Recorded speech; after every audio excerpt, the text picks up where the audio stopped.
सपा प्रमुख अखिलेश यादव रविवार को अचानक महाकुंभ पहुंचे। संगम में उन्होंने स्नान किया। मीडिया से बातचीत में कहा कि मैंने 11 डुबकी लगाई है।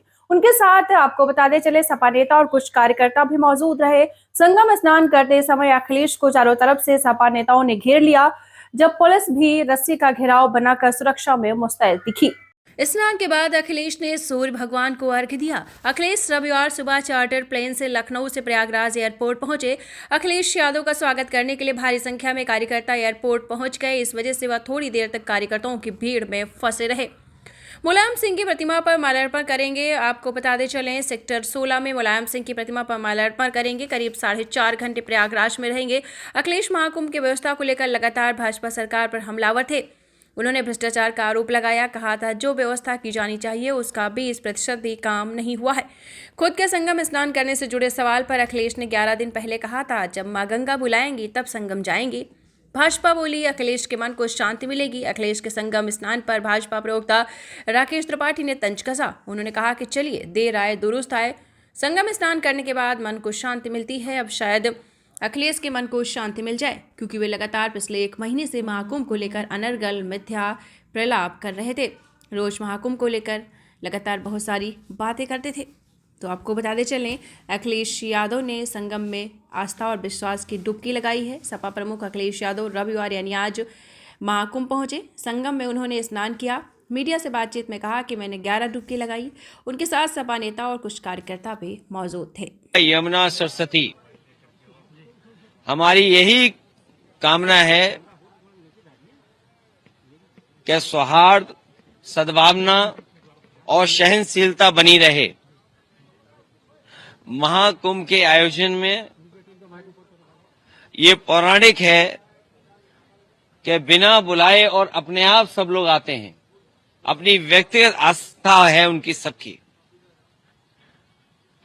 आज हमें भी मौका मिला है। मैं आज महाकुंभ में स्नान कर करके जा रहा हूं। मैंने 11 डुबकी लगाई हैं।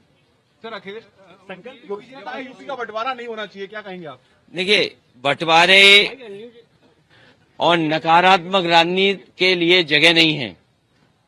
आज कुंभ का तो यही संदेश होना चाहिए, सकारात्मक संदेश होना चाहिए।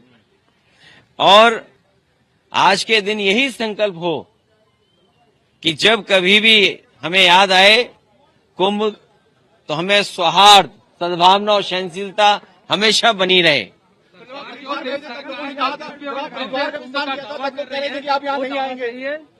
देखिए,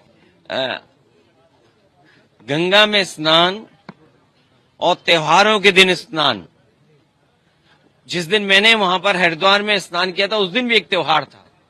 बहुत बड़ा त्योहार है। भारत देश के लोग कोने कोने में अलग अलग नाम से इस त्योहार में शामिल होते हैं। उस दिन हरिद्वार में स्नान किया था और आज संगम में स्नान करने का मुझे मौका मिला है। योगी जी कह रहे हैं बुलडोजर चलता रहेगा, नहीं रुकेगा बुलडोजर। देखिए, बुलडोजर चले नहीं चले, सरकार कैसे बचेगी? जब सरकार ही नहीं होगी तो बुलडोजर किसके पास होगा?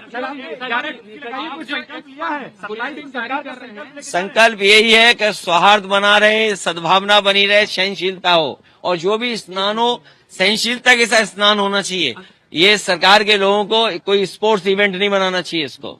आज जो सरकार का संकल्प जारी करते हैं, अब वो आगे जारी होगा या अब खत्म होगा? आपने आके व्यवस्थाओं को देख लिया है। देखिए, समाजवादी सरकार में भी और पहले भी नेताजी को भी और हम लोगों को भी कुंभ के आयोजन को करने का मौका मिला था। जो उस समय कुंभ हुआ था, कम संसाधन में सरकारें अलग अलग थीं। यूपी में सरकार दूसरी पार्टी की थी, समाजवादी पार्टी की थी। दिल्ली में सरकार दूसरी पार्टी की थी। लेकिन उसके बावजूद भी कम